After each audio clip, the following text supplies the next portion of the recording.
Chapitre 7. Une histoire qui ne tient pas debout.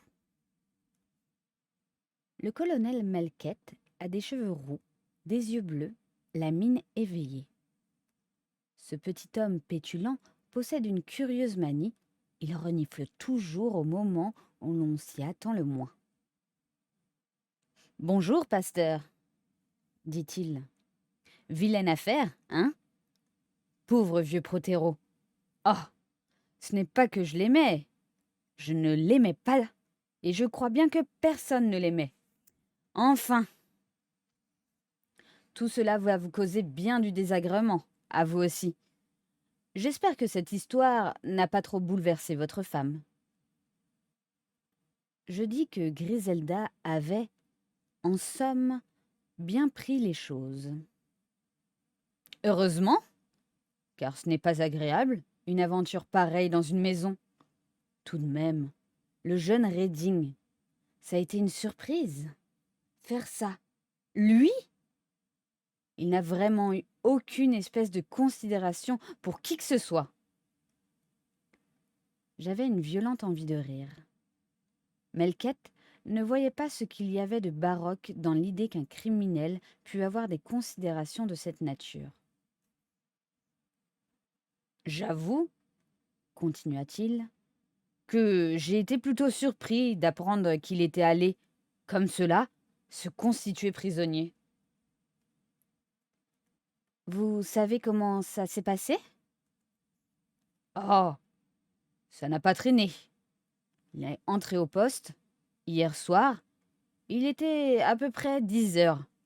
Il a jeté son revolver sur la table en disant « Me voilà, c'est moi qui l'ai tué. » Simplement.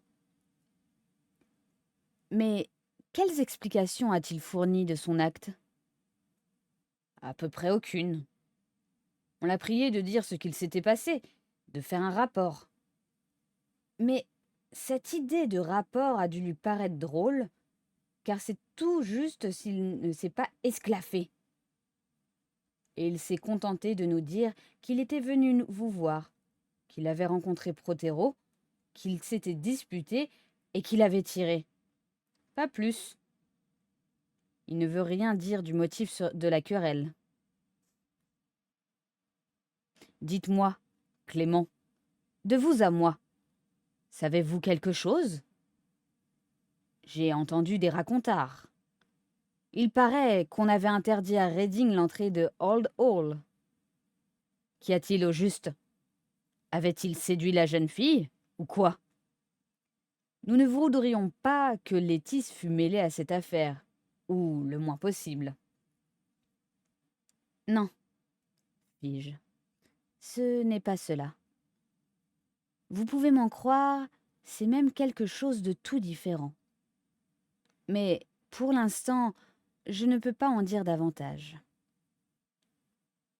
Melkett secoua la tête et se leva. Je suis content de ce que vous venez de dire. On bavarde trop ici. Il y a trop de femmes dans les parages. Mais je dois m'en aller. Je vais voir Haydock. Il était absent tout à l'heure, mais il doit être rentré. À vous, mon vieux Clément, je puis confier que cette histoire m'ennuie pour Laurence, qui m'a toujours fait l'effet d'un brave type. Espérons qu'on trouvera une explication à son acte. Les suites de la guerre, une commotion, quelque chose, quoi? Surtout si on n'arrive pas à connaître les vrais mobiles. Allons, il faut que je parte. Faites-moi donc un pas de conduite. Cela me faisait plaisir. Nous sortîmes ensemble. Haydock habite tout près de chez moi. La bonne nous dit que le docteur venait de rentrer. Nous pénétrâmes dans la salle à manger. Haydock était attablé devant une assiette fumante d'œufs au jambon. Il me salua amicalement. « Je regrette, dit-il, d'avoir dû m'absenter. J'avais un accouchement. Vous savez que j'ai passé une partie de la nuit pour votre affaire. J'ai extrait la balle. » Il posa une petite boîte sur la table. Melkett l'examina. « Calibre 25 ?» Haydock secoua la tête. Je dois garder pour les enquêteurs les détails techniques. Tout ce que je peux vous dire, c'est que la mort fut presque instantanée. Quel jeune crétin! Pourquoi a-t-il fait ça? Mais dites donc, c'est tout de même extraordinaire que personne n'ait entendu la détonation. Cela m'étonne aussi, laissa tomber Melquette. La fenêtre de la cuisine, dis-je, donne de l'autre côté. Je doute que vous-même puissiez entendre quelque chose quand les portes sont fermées. D'ailleurs, il n'y avait que Marie au presbytère. Enfin, dit Melquette. Mais c'est égal. Cela ne me paraît pas clair. Je me demande si la vieille dame... Au fait, comment s'appelle-t-elle? La vieille... La vieille... Ah, oui, je suis. Miss Marple n'a rien entendu, elle? La fenêtre du bureau était grande ouverte. Mais qui dit qu'elle n'a pas entendu? Demanda Haydock. Je ne le pense pas, dis-je. Elle est venue tout à l'heure à la maison et elle n'a pas fait allusion à un quelconque bruit suspect. Elle a pu entendre quelque chose sans y prêter attention ou croire que c'était l'échappement d'une auto. Haydock semblait tout joyeux ce matin. On eût même dit qu'il faisait effort pour ne pas paraître de trop bonne humeur. Il a peut-être tiré avec une arme silencieuse, ajouta-t-il. Cela expliquerait qu'on n'ait rien entendu. Oui, ce doit être ça. Melquette fit non de la tête. L'endormi ne le croit pas, expliqua-t-il. Il a posé la question à Reding, mais celui-ci n'a pas paru comprendre de quoi il retournait et il a soutenu dur comme fer qu'il n'avait pas employé une telle arme. Il me semble qu'on peut le croire. Ah, oui, quel pauvre idiot, quel jeune fou. Non, on ne peut pas se faire à l'idée qu'il soit un meurtrier. A-t-on fini par trouver un mobile? Demanda Haydock en absorbant une dernière gorgée de café. Il a déclaré qu'il s'était disputé et qu'il avait perdu la tête. Il espère qu'on ne retiendra pas la préméditation. Le docteur hocha la tête.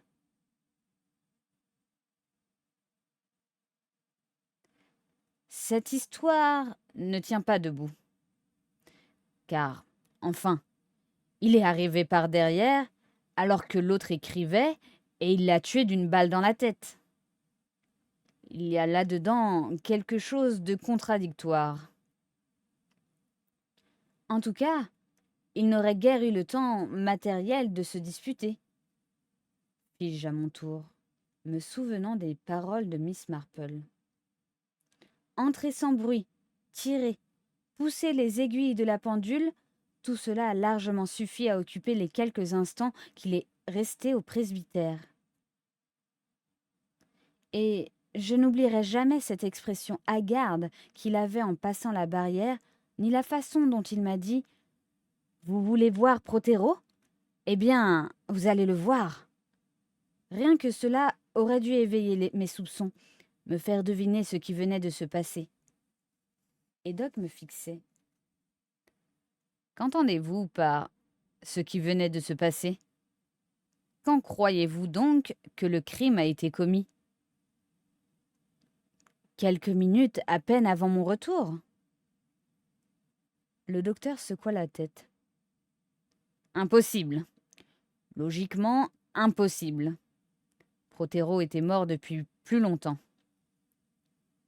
Mais, mon cher docteur, s'écria Melquette, vous avez vous-même fixé ce moment à une demi-heure, approximativement. Une demi-heure, 35 minutes, 25 minutes, 20 minutes peut-être, mais pas moins. Car, sans cela, le corps aurait été encore chaud lorsque je suis arrivé. Nous nous interrogions du regard. Le visage de Haydock avait changé. Il était devenu livide et vieux, si vieux. « Mais dites-moi, Haydock, dit le colonel, qui avait retrouvé sa voix, si Redding lui-même reconnaît qu'il a tiré à 7h moins le quart ?» D'un bond, Haydock se leva. « Je vous répète que c'est impossible, cria-t-il. Si Redding prétend avoir tué Prothero à 7h moins le quart, eh bien, Redding ment, voilà tout. Je suis médecin, je suppose. Ce que je vous dis, je le sais. Le sang avait commencé de se figer. Si Redding ment, commença Melkett. Mais il n'acheva pas et hocha la tête. Le plus simple, conclut-il, est d'aller voir Redding au poste. Chapitre 8. Les aveux d'Anne Prothero. Nous descendîmes en silence jusqu'au commissariat. Un peu avant d'arriver, Haydock, qui était resté en arrière, me dit tout bas. « Voyez-vous, la tournure que prend cette affaire ne me plaît pas du tout. Mais là, pas du tout. Il y a là-dessous quelque chose de louche. » Il semblait tourmenté et même absolument bouleversé. L'inspecteur l'endormit, nous accueillit et nous nous trouvâmes bientôt devant Lawrence Redding. Il avait un visage pâle et fatigué, mais ses traits exprimaient un grand calme. Un calme surprenant, pensai-je à part moi, étant donné les circonstances. Melkett, de plus en plus nerveux, renifla en grognant. « Voyons, Redding, écoutez-moi. Vous avez, je crois, déclaré à l'inspecteur ici présent que vous étiez allé au presbytère vers 7h moins le quart, que vous y aviez trouvé le colonel Prothero, que vous vous étiez pris de dispute avec lui et que, l'ayant tué, vous aviez aussitôt quitté les lieux. Je ne dis pas que votre rapport, mais c'en est bien le sens, n'est-ce pas ? » « Oui, » dit Lawrence. « Je vais maintenant vous poser quelques questions. Vous savez que vous n'êtes pas obligé d'y répondre. Votre avocat... » Lawrence ne laissa pas achever la phrase. « Je n'ai rien à cacher, » dit-il. « C'est moi qui ai tué Prothero. »« Admettons, admettons, » ricana Melkett. « Comment se fait-il que vous ayez eu un revolver sur vous ?» Lawrence hésita. « Je l'avais dans ma poche. »« Vous l'aviez pris pour aller au presbytère ?»« Oui. »« Pourquoi ?»« Je le portais toujours sur moi. » De nouveau, il avait hésité avant de répondre et, de plus en plus, j'étais persuadée qu'il ne disait pas la vérité. « Pourquoi avez-vous retardé la pendule ?» reprit Melkett. « La pendule ?» Il paraissait intrigué. « Mais oui, elle marquait 6h22. » Une expression de terreur se répandit tout à coup sur le visage déjà pâle. « Oh, ça ! Oui, j'ai changé les aiguilles. » Haydock intervint brusquement. « Où avez-vous tiré sur le colonel ? » « Dans le bureau du presbytère. »« Non, je veux dire, sur quelle partie du corps ? » « Ah, dans la tête, je crois. »« Oui, dans la tête. »« En êtes-vous bien sûr ? » ?»« Puisque vous prétendez le savoir, Je ne vois pas très bien pourquoi vous me le demandez. Visiblement, il essayait de plastronner. On frappa. Un agent casqué apportait une lettre. Pour le pasteur, dit-il. C'est très urgent. Je déchirai l'enveloppe. Voici ce que je lus. Je vous en prie, venez me voir. Je ne sais que faire. C'est trop terrible. Il faut que je parle. Je vous en supplie, venez immédiatement et demandez à quelqu'un de vous accompagner. Anne Prothero. Je fis signe à Melquette du regard. Il comprit et nous partîmes ensemble. Au moment de sortir, je jetai un coup d'œil du côté de Laurence. Il fixait avec obstination la lettre que je tenais à la main. J'ai rarement vu sur une figure humaine une telle expression d'angoisse et de désespoir. J'évoquai Anne Prothero, assise sur mon sofa et disant avec quel accent « Je suis désespérée !» Et je me sentis le cœur lourd. Je commençais à deviner pour quelle raison Laurence s'était accusée héroïquement de cette chose affreuse. Car il ne pouvait plus y avoir de doute. Melquette achevait une conversation avec l'inspecteur. « Possédez-vous des détails sur l'emploi du temps de Redding avant l'heure du crime ? Nous avons quelques raisons de penser que celui-ci a été commis plus tôt qu'il ne le soutient. Renseignez-vous là-dessus. » Il se tourna vers moi et, sans dire un mot, je lui tendis la lettre d'Anne. Il la lut. Sa figure exprimait le plus grand étonnement. Puis, il m'examina d'un œil presque inquisiteur. « Est-ce à cela que vous faisiez allusion, ce matin ?» demanda-t-il. « Oui, mais je n'étais pas certain, alors que mon devoir fut de parler. Maintenant, j'en suis sûr. » Je me mis à lui raconter la scène dont j'avais été le témoin, l'autre soir, dans l'atelier. Melquette échangea encore quelques mots avec l'inspecteur et nous partîmes pour Old Hall, accompagnés du docteur. Un valet des plus stylés nous ouvrit. À peine laissait-il apercevoir juste ce qu'il fallait dans lui. « Bonjour, » dit Melquette. « Voulez-vous prévenir Mrs. Prothero que nous sommes là et que nous désirons la voir ? Quand vous aurez fini, vous reviendrez. Nous avons quelques questions à vous poser. À vous aussi. » L'homme disparut. Quelques instants après, il était de retour. « Nous avons, » commença Melquette, « besoin de quelques renseignements sur ce qui s'est passé hier dans cette maison. Votre maître a-t-il déjeuné chez lui ? » ?»« Oui, monsieur. » »« Il était dans son état normal ? » ?»« Je n'ai rien remarqué d'extraordinaire. » »« Et après, que s'est-il passé ? » ?»« Aussitôt après le déjeuner, Madame est allée se reposer et le colonel est passé dans son bureau.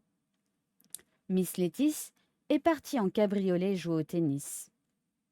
À 4h30, Mr. et Mrs. Prothero ont pris le thé dans le salon. Ils avaient commandé l'auto pour 5h30, ayant affaire dans le village. Ils venaient de sortir quand Mr. Clément a téléphoné. Il s'inclina vers moi. « grommela Melquette. « Et quand Mr. Redding est-il venu ici pour la dernière fois ? » ?»« C'était mardi après-midi, monsieur. » »«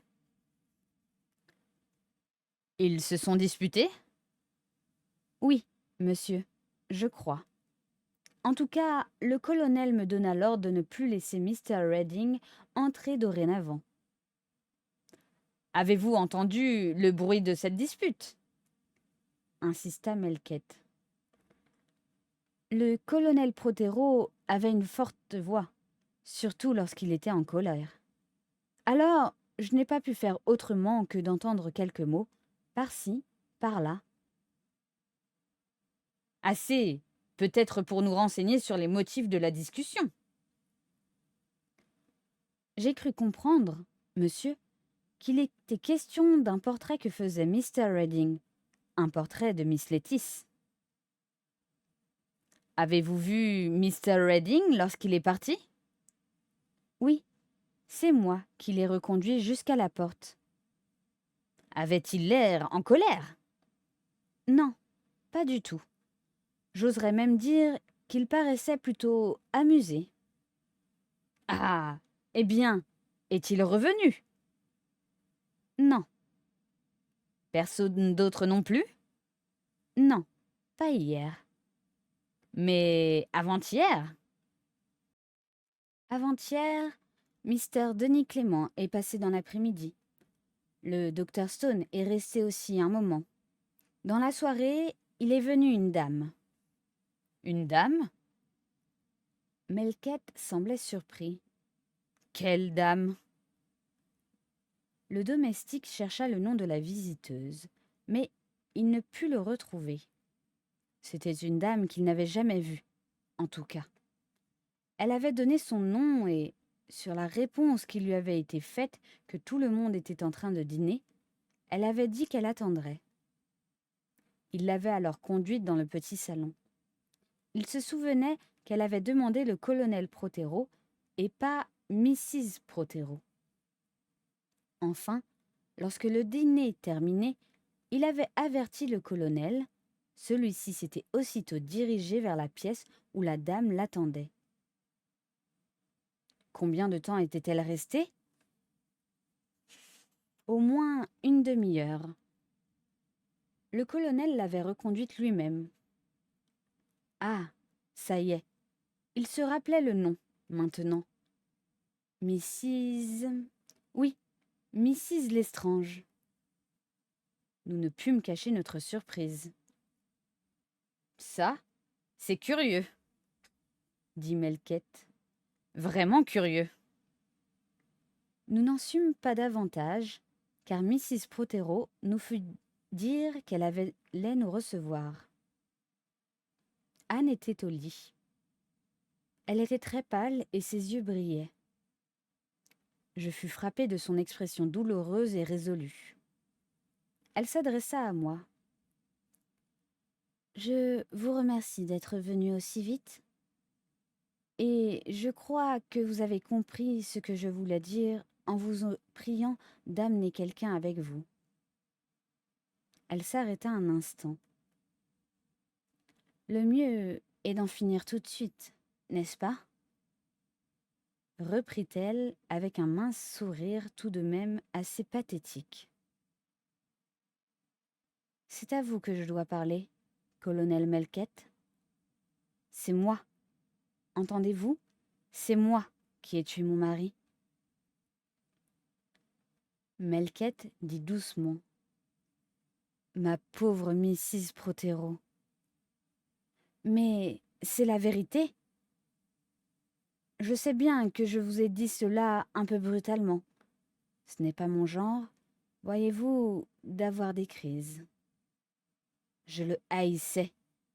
Il y a longtemps que je le haïssais et hier, eh bien, oui, je l'ai tué. » Elle se renversa sur l'oreiller et ferma les yeux. « C'est tout, fit-elle. Vous allez m'arrêter et m'emmener? Je vais me lever et m'habiller le plus vite possible. Mais je ne me sens pas bien. » Alors, Melquette reprit. « Ne savez-vous donc pas que Mr. Lawrence Redding s'est déjà accusé d'avoir commis ce crime? » Anne ouvrit les yeux et elle remua la tête avec force. « Je sais, » dit-elle. « Quel garçon stupide! Voyez-vous, messieurs, il est très amoureux de moi. » C'est très généreux de sa part, mais c'est de la folie. Savait-il, continua Melquette, que c'était vous l'auteur du meurtre? Oui, fit Anne. Comment le savait-il? Elle hésita. Le lui avez-vous donc dit? Elle hésita encore. Enfin, elle parut prendre une décision. Oui, je lui ai dit. Elle haussa les épaules d'un air excédé. Est-ce que vous ne pourriez pas partir, messieurs, maintenant que je vous ai tout dit? Vous n'en saurez pas davantage. Melquette fit comme s'il n'avait pas entendu. Où avez-vous pris ce revolver, madame? Demanda-t-il doucement. Le revolver, c'était celui de mon mari. Je le pris dans le tiroir de la table de toilette. Bon, et vous l'avez emporté au presbytère? Oui, je savais, en effet, qu'il serait là. À quelle heure cela se passait-il? Il était plus de 6 heures, 6h15, 6h20, à peu près. Vous aviez emporté cette arme dans l'intention de tuer votre mari? Non, je... C'était pour moi-même. Bon, mais c'est au presbytère que vous êtes allé? Oui. Je me suis approchée de la fenêtre. Je n'entendais aucun bruit de parole. J'ai regardé à l'intérieur. J'ai vu mon mari. Je ne sais pas ce qui s'est passé en moi. J'ai fait feu. Et après? Après? Eh bien, je suis partie. Dire à Mr. Redding ce que vous veniez de faire. Anne répondit avec quelques hésitations dans la voix. Oui. Quelqu'un vous a-t-il vu rentrer au presbytère? Non. Ou plutôt si. La vieille Miss Marple. Je lui ai même dit quelques mots. Elle était dans son jardin. Anne s'agitait nerveusement sur ses oreillers. Est-ce que ce n'est pas suffisant comme cela? Je vous répète que je vous ai tout dit. Pourquoi voulez-vous m'ennuyer? Et Doc s'approcha d'elle et lui prit le pouls. Il fit signe à Melquette. Je vais rester avec elle, dit-il à voix basse, pendant que vous ferez le nécessaire. Il ne faut pas la laisser seule, elle serait capable de se faire une mauvaise partie. Melquette approuva de la tête. Nous quittâmes la chambre. Comme nous allions descendre l'escalier, j'aperçus un homme mince, lugubre, qui sortait d'une pièce voisine. Instinctivement, je remontai. « Vous étiez au service du colonel Prothero ?» lui dis-je. L'homme parut surpris. « Savez-vous, continuai-je, si votre pauvre maître possédait un revolver? » « Je n'en ai jamais vu, monsieur. » Se décida-t-il enfin à bredouiller. « Même dans le tiroir de sa table de toilette? Réfléchissez. » Il secoua la tête d'un air décidé. « Je suis absolument sûr que non. S'il avait eu un revolver, je l'aurais certainement vu. » Je descendis l'escalier, 4 à 4, pour rejoindre Melquette. Mrs. Prothero avait menti à propos du revolver. Pourquoi?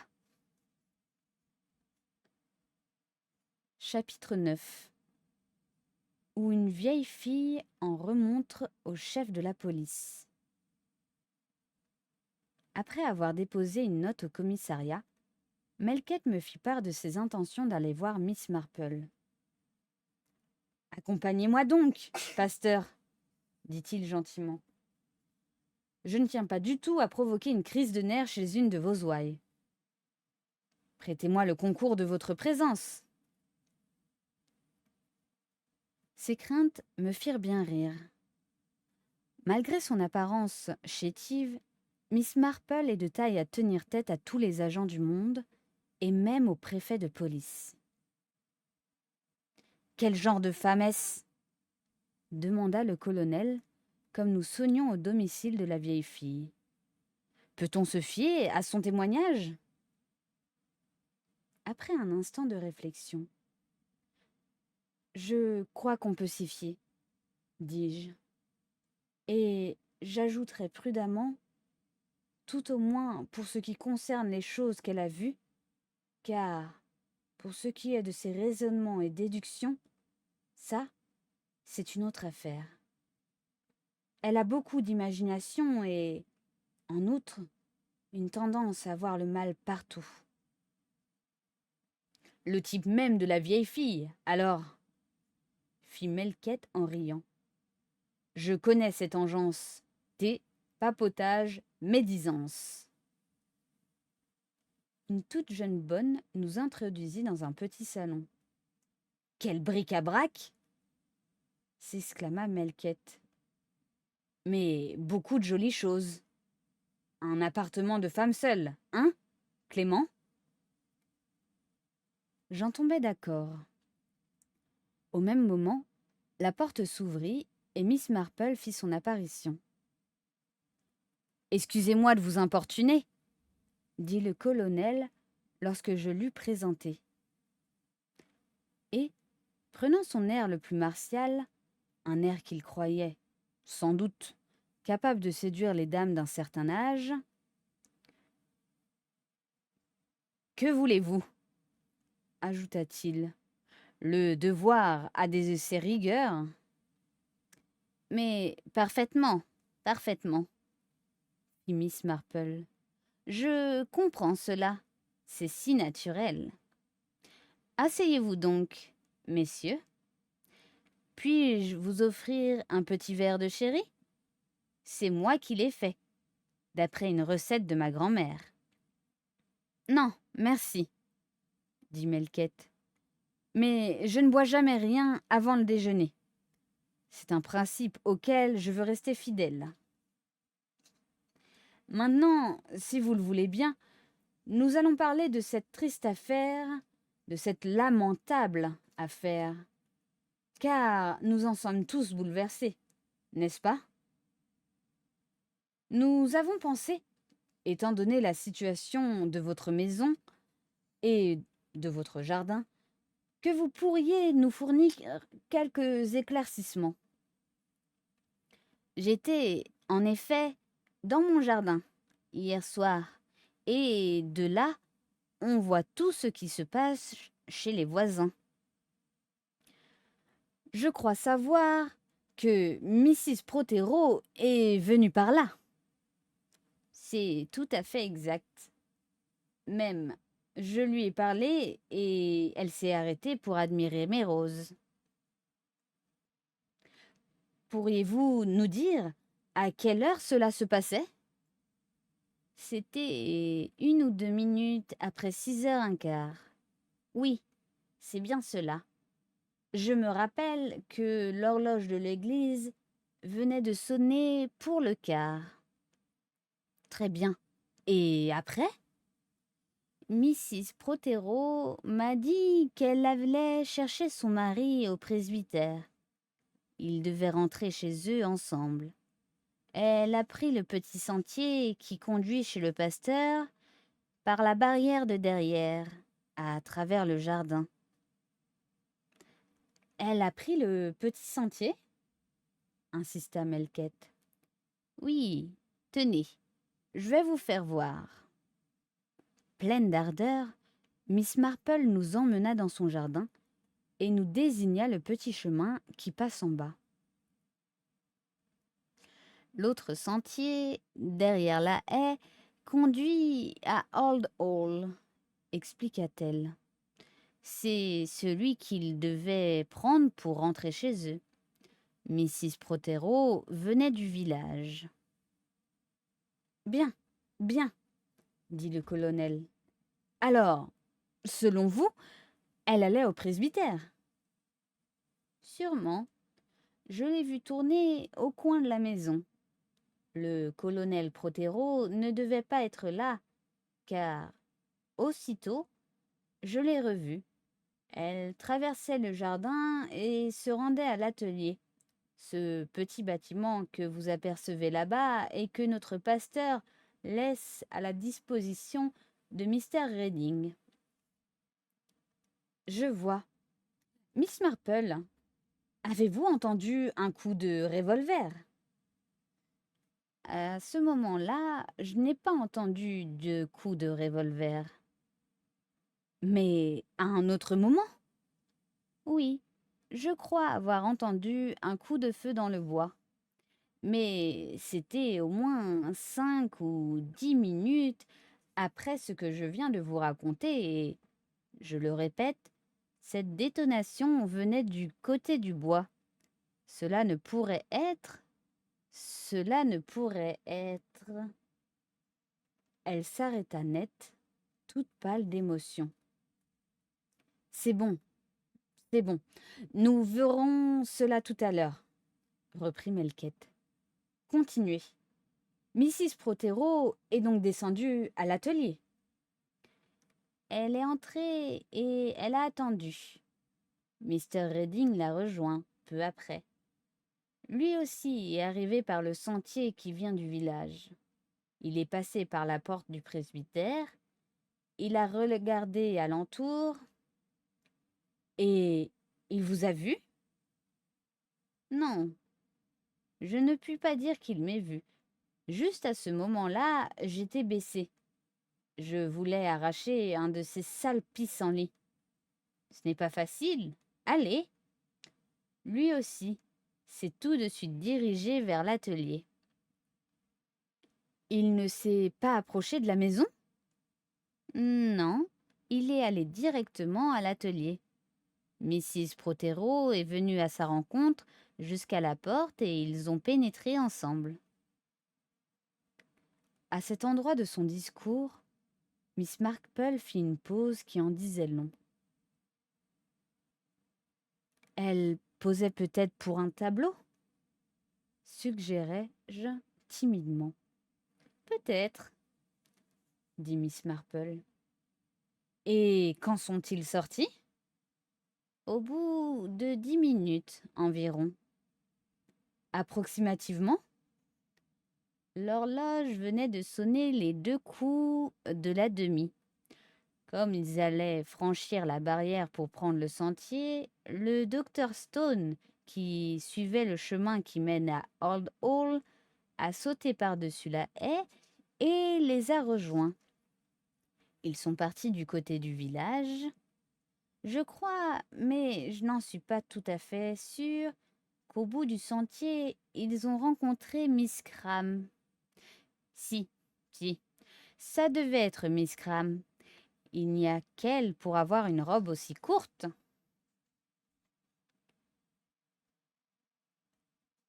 Quelle vue vous avez, Miss Marple, pour voir d'aussi loin? Je suivais des yeux un petit oiseau, dit tranquillement la vieille fille, un roitelet à tête dorée. Quelle gentille bestiole! J'avais mis mes lunettes, c'est comme cela que j'ai pu reconnaître Miss Cram, car il n'y a pas de doute, c'était bien elle. C'est possible, coupa Melquette.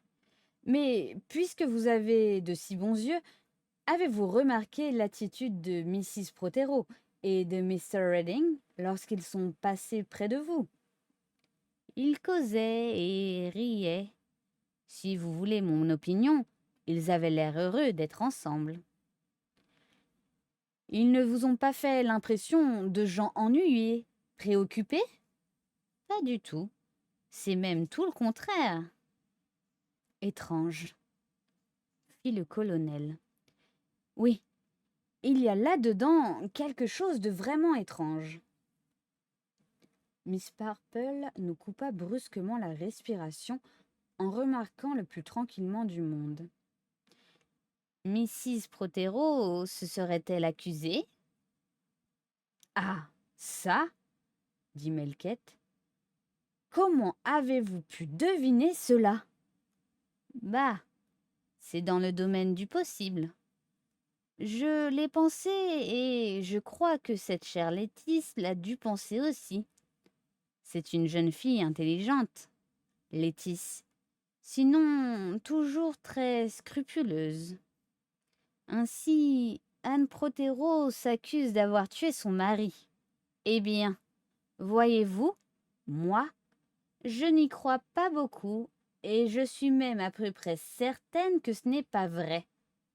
Non, pas une femme comme elle, bien qu'on ne puisse jamais être tout à fait sûr de qui que ce soit. Enfin, c'est mon opinion. Quand prétend-elle avoir commis cette chose affreuse? À 6h20. Miss Marple secoua lentement et tristement la tête. Quel dommage, semblait dire ce geste, que ces deux hommes aient pu être assez stupides pour croire une pareille histoire. Puis, elle demanda: avec quoi l'a-t-elle tué? Avec un revolver. Où l'a-t-elle trouvé? Elle l'avait apporté. Ça, ce n'est pas vrai, dit Miss Marple d'une voix catégorique. Je puis jurer qu'elle ne portait aucune arme. Vous ne l'avez peut-être pas vue, mais je l'aurais vue. Et si cette arme était dans son sac à main? Elle n'avait pas de sac à main. Elle l'avait peut-être caché sur elle, quelque part, dans ses vêtements. Miss Marple foudroya le colonel d'un regard triste et méprisant. Mon cher colonel Melquette, vous savez comment sont habillées les jeunes femmes d'à présent. Elles n'éprouvent nulle honte à faire voir à tout le monde comment le Créateur les a faites. Elles n'avaient rien, vous dis-je. Melquette s'entêtait. Pourtant, vous admettez bien que tout cela tient l'heure. La pendule arrêtée à 6h22. Miss Marple se tourna de mon côté. Ne l'auriez-vous donc pas encore mis au courant à propos de cette pendule? Quoi donc? Quoi donc? Demanda Melquette. Je lui dis à quoi Miss Marple faisait allusion, et cela semblait le contrarier beaucoup. Mon vieux Clément, pourquoi n'avez-vous pas dit ça à l'endormi, hier soir? Parce qu'il n'a pas voulu me laisser placer un mot. C'est ridicule. Vous auriez dû insister. Il est probable, observai-je, que l'inspecteur n'a pas la même attitude avec vous qu'avec moi. Je n'ai pas pu prononcer une parole. Tout cela est de plus en plus extraordinaire, bougonna Melquette. Si une troisième personne vient maintenant déclarer que c'est elle la coupable, il n'y aura plus qu'à m'enfermer chez les fous. Si vous m'autorisiez à donner mon avis, murmura Miss Marple. Eh bien? Si vous disiez à Mr. Redding que Mrs. Prothero s'est accusée, mais que vous ne la croyez pas, si vous alliez ensuite voir Mrs. Prothero pour lui dire que Mr. Redding est hors de cause, eh bien, je crois qu'ils seraient assez près de vous dire la vérité, tous les deux. Mais ces deux malheureux savent-ils grand-chose? Pas mal raisonné, tout cela, dit Melquette. Pourtant, je ne vois guère que ces deux-là, à avoir une raison de supprimer Protero. Ah, ça, colonel, ce n'est pas du tout mon avis. Mais pourquoi donc? Soupçonnez-vous donc une autre personne? Ma foi, oui. Tenez. Elle se mit à compter sur ses doigts. 1, 2, 3, 4, 5, 6. Oui, 6.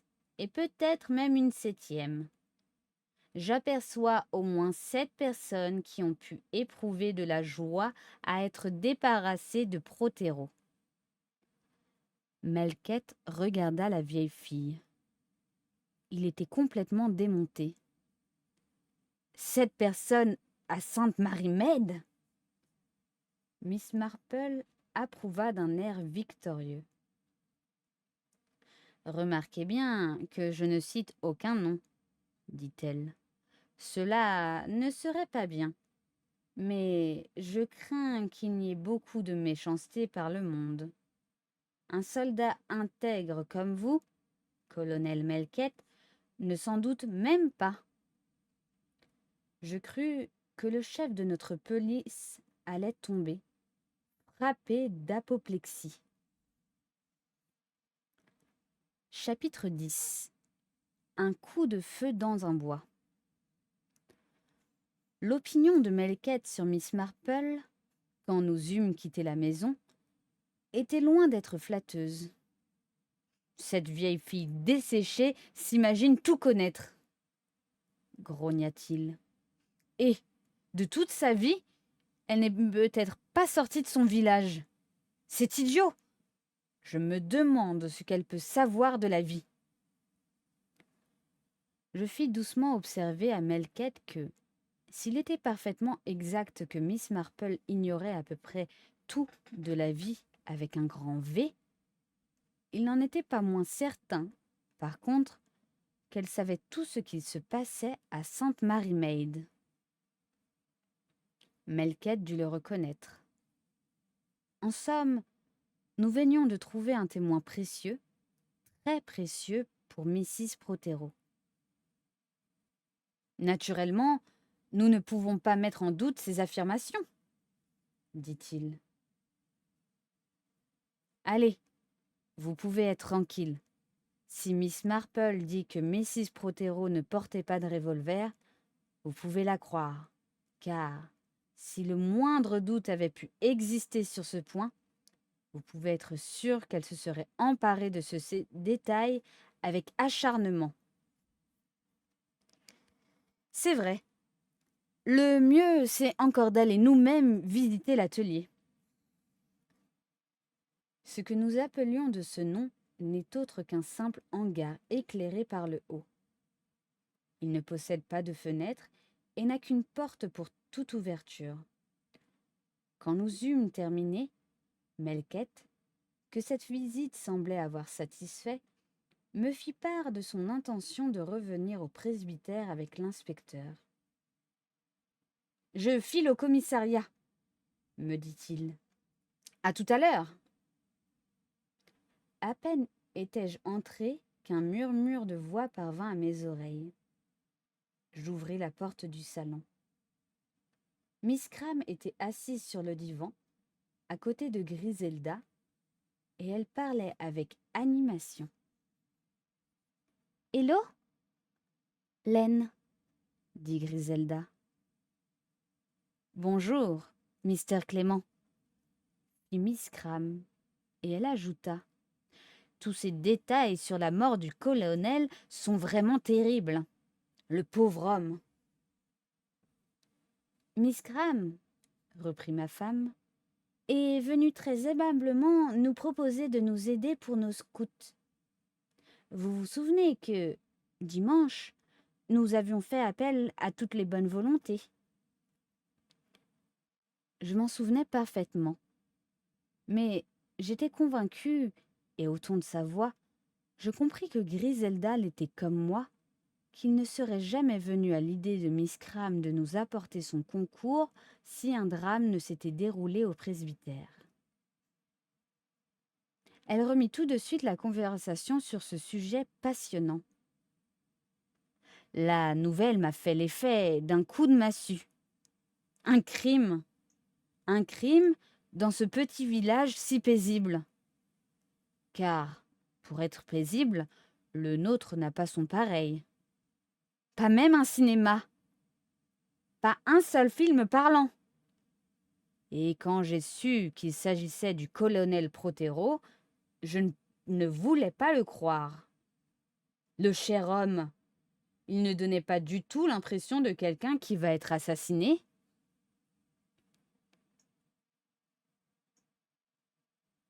J'ignorais, sans doute, toujours quelles sont les caractéristiques qui permettent à Miss Cram de deviner si l'on serait ou non assassiné. Y aurait-il donc une classe spéciale de gens qui serait celle des futures victimes? En tout cas, Miss Cram, elle, n'en doutait pas dans sa petite tête dorée et têtue. « Et voilà, dit Griselda. Pourquoi Miss Cram est venue aux nouvelles? » Je craignis un instant que la franchise de Griselda n'indisposât notre visiteuse, mais elle se contenta de rejeter la tête en arrière en riant bruyamment, toutes ses dents découvertes. « Ah, ça, ce n'est pas bien, Mrs. Clément, ce que vous venez de dire. On ne peut donc rien vous cacher. Mais, après tout, n'est-il pas naturel de chercher à connaître les circonstances d'une pareille affaire? Toutefois, croyez bien que je ne demande qu'à rendre service à vos scouts. C'est tellement passionnant.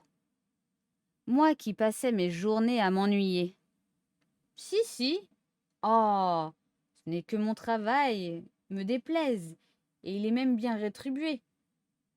Et puis, le docteur Stone est si gentil. Mais une jeune fille a besoin de se distraire un peu en dehors des heures de bureau et, à part vous, Mrs. Clément, qui peut-on fréquenter dans ce trou, sinon un tas de vieilles bavardes?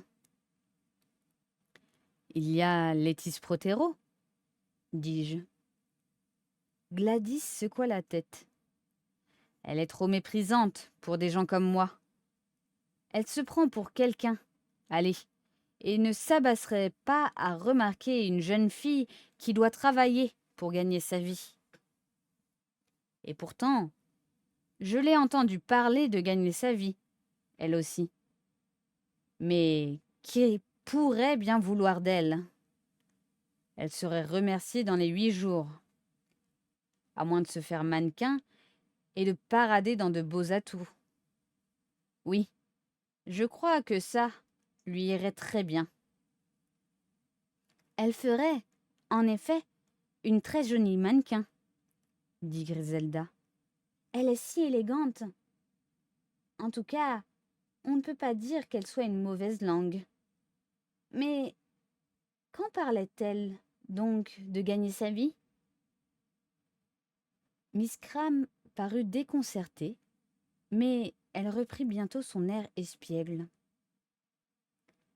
Cela vous semblerait assez significatif, n'est-ce pas? Dit-elle. Oui, elle a bien tenu ses propos. Je crois qu'elle n'était pas très heureuse chez elle. Ah, ce n'est pas moi qui voudrais vivre à la maison avec une belle-mère. Je ne pourrais pas la supporter 2 minutes. Oui, mais vous avez du caractère, dit Griselda avec le plus grand sérieux. Miss Cram était évidemment satisfaite. En effet, approuva-t-elle, vous me connaissez bien. On peut me conduire, mais par la douceur. Du reste, c'est écrit dans mes lignes de la main. On l'a encore lu il y a pas longtemps. Je ne suis pas de celles qui supportent tout sans rien dire. D'ailleurs, j'ai prévenu le docteur que j'entendais avoir du temps à moi. Ces savants croient toujours qu'une jeune fille est une machine. C'est à peine s'ils remarquent votre présence. Est-ce intéressant de travailler avec le docteur? Si vous avez quelques notions d'archéologie, cela doit être passionnant. Oh, vous savez, moi, je n'y connais pas grand-chose. Et même, je trouve un peu, comment dire, un peu ridicule de déterrer des gens qui sont morts depuis des centaines d'années. Mais le docteur, lui, si je n'étais pas là, il en perdrait le boire et le manger. Est-il aux fouilles, ce matin? Demanda Griselda. Non, il n'était pas bien. Il ne se sentait pas de goût pour le travail. Et c'est pour cela que je suis libre. Je regrette de le savoir indisposé, fis-je. Oh, ce n'est pas grand-chose. Nous n'aurons pas une deuxième mort à déplorer. Mais dites-moi, Mister Clément, il paraît que vous avez passé la matinée avec les enquêteurs. Que pense-t-il de tout cela? Eh bien, articulai-je lentement, il y a encore un peu d'incertitude. Ah! S'écria Miss Cram. Alors, il ne croit pas que Mister Laurent soit le coupable? Quel beau garçon, celui-là. On dirait un artiste de cinéma. Et il a un si joli sourire pour vous dire bonjour. Je ne pouvais en croire mes oreilles quand j'ai su qu'il avait été arrêté. On a bien raison de dire que nos policiers sont des imbéciles. Vous ne pouvez tout de même pas leur reprocher quelque chose, cette fois, puisque c'est Mr. Redding qui s'est constitué prisonnier. Comment? Comment? La jeune fille paraissait confondue. Le pauvre garçon. Eh bien, moi, si j'avais commis un crime, je n'irais pas me faire arrêter. J'aurais cru Laurence plus raisonnable. Se rendre ainsi. A-t-il dit pourquoi il a tué le Protéro? Pas pour une querelle. Il n'est pas du tout prouvé qu'il l'ait tué, dis-je. Mais pourquoi? Enfin, s'il dit que c'est lui, il doit tout de même le savoir. Il le devrait, certainement. Mais la police ne se contente pas de ces affirmations. Allons, pourquoi dirait-il que c'est lui, si ce n'est pas vrai? Je n'avais pas du tout l'intention de renseigner Miss Cram sur ce point. Je répondis vaguement. Il arrive souvent, dans ces sortes d'affaires, que la police reçoit de nombreuses lettres dans lesquelles les auteurs s'accusent ainsi. Il faut être complètement tapé, dit Miss Cram d'un ton méprisant. Elle ajouta. Ce n'est pas moi qui agirais ainsi. Ah, non. J'en suis sûre, dis-je. Enfin, soupira-t-elle. Mais il est temps que je m'en aille. Elle se leva. Mr. Redding qui s'accuse du meurtre. Ce sera vraiment une nouvelle pour le docteur. Il s'intéresse donc à cette histoire? Demanda Griselda. Miss Cram fronça les sourcils. Elle semblait perplexe. Il est si drôle. On ne peut jamais savoir ce qui l'intéresse. Il vit dans le passé. Il prendrait plus d'intérêt à regarder un de ces vieux couteaux tout rouillés qu'il rapporte de ses fouilles que celui avec lequel Landru a découpé ses fiancées. Eh bien, dis-je, je puis bien vous avouer que je suis de son avis. Le regard de Miss Cram exprimait beaucoup d'incompréhension et un peu de dédain. Elle nous quitta non sans de nombreux au revoir. Elle n'est pas si mauvaise qu'on le dit, reprit Griselda. Elle est commune, certes, mais c'est une des bonnes grosses filles, bruyantes et gaies, qu'on ne peut arriver à détester. Je me demande encore ce qui a bien pu la décider à venir à la maison.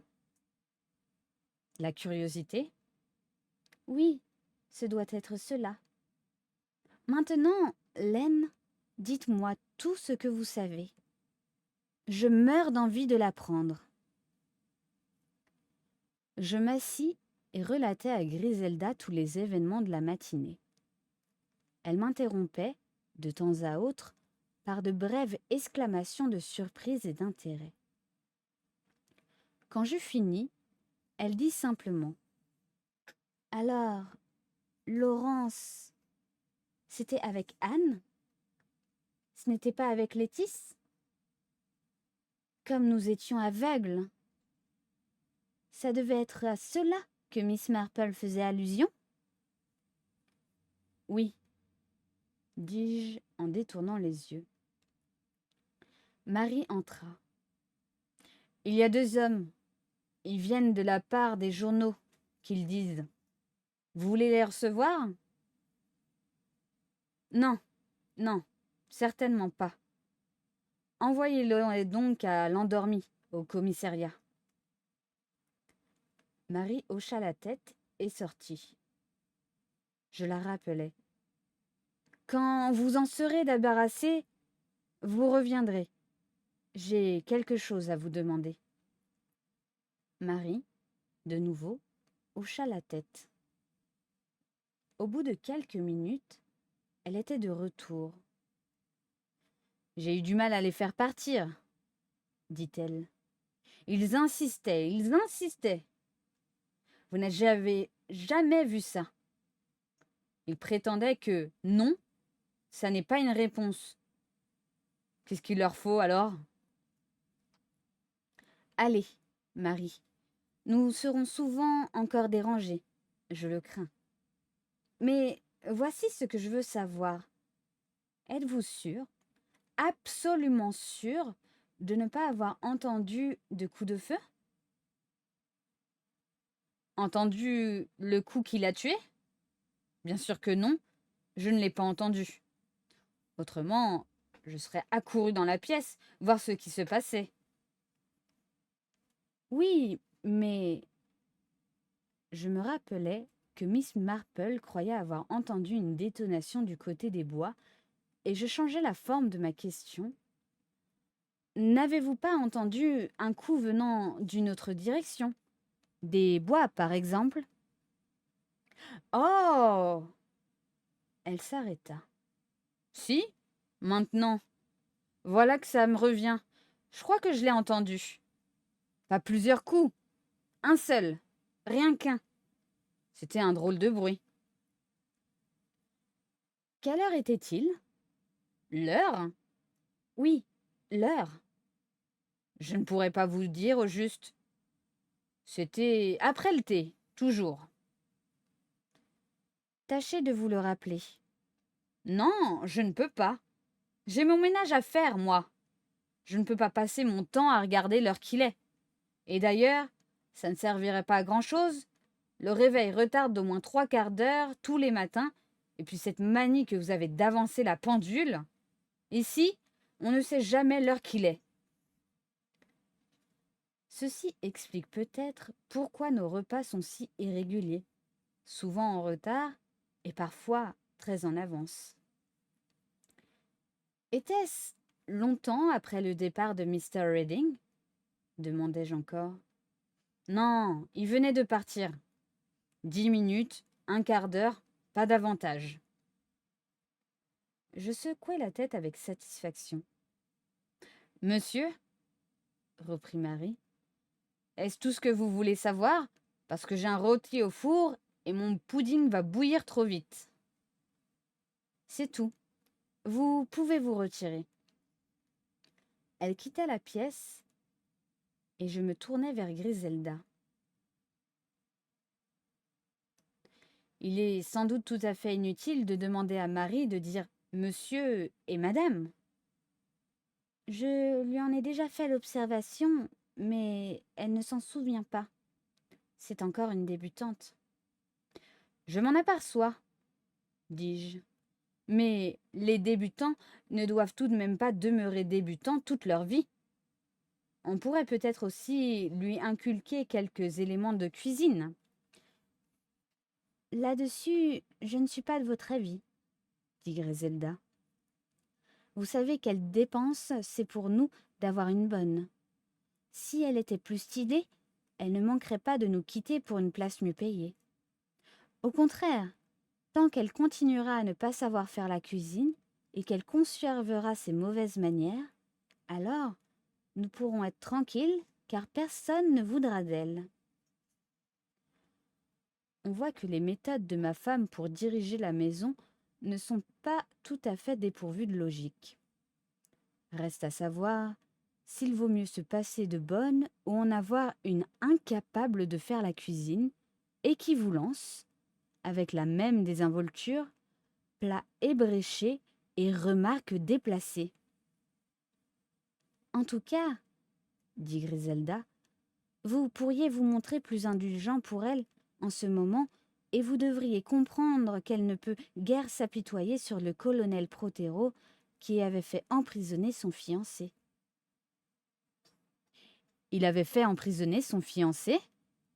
Pour braconnage, oui. Vous le connaissez, cet homme avec lequel Marie sort depuis bientôt 2 ans. J'ignorais tout cela. Laine, mon chéri, vous ne savez jamais rien.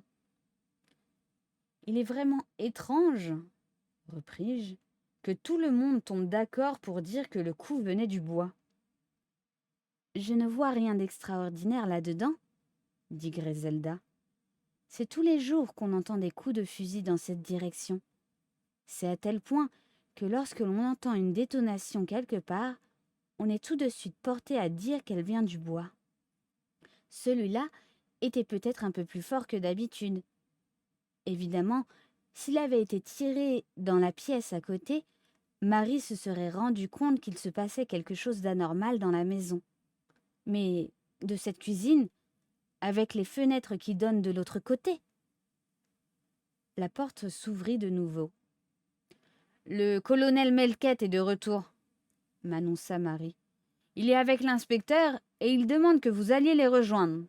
Ils sont dans le bureau. »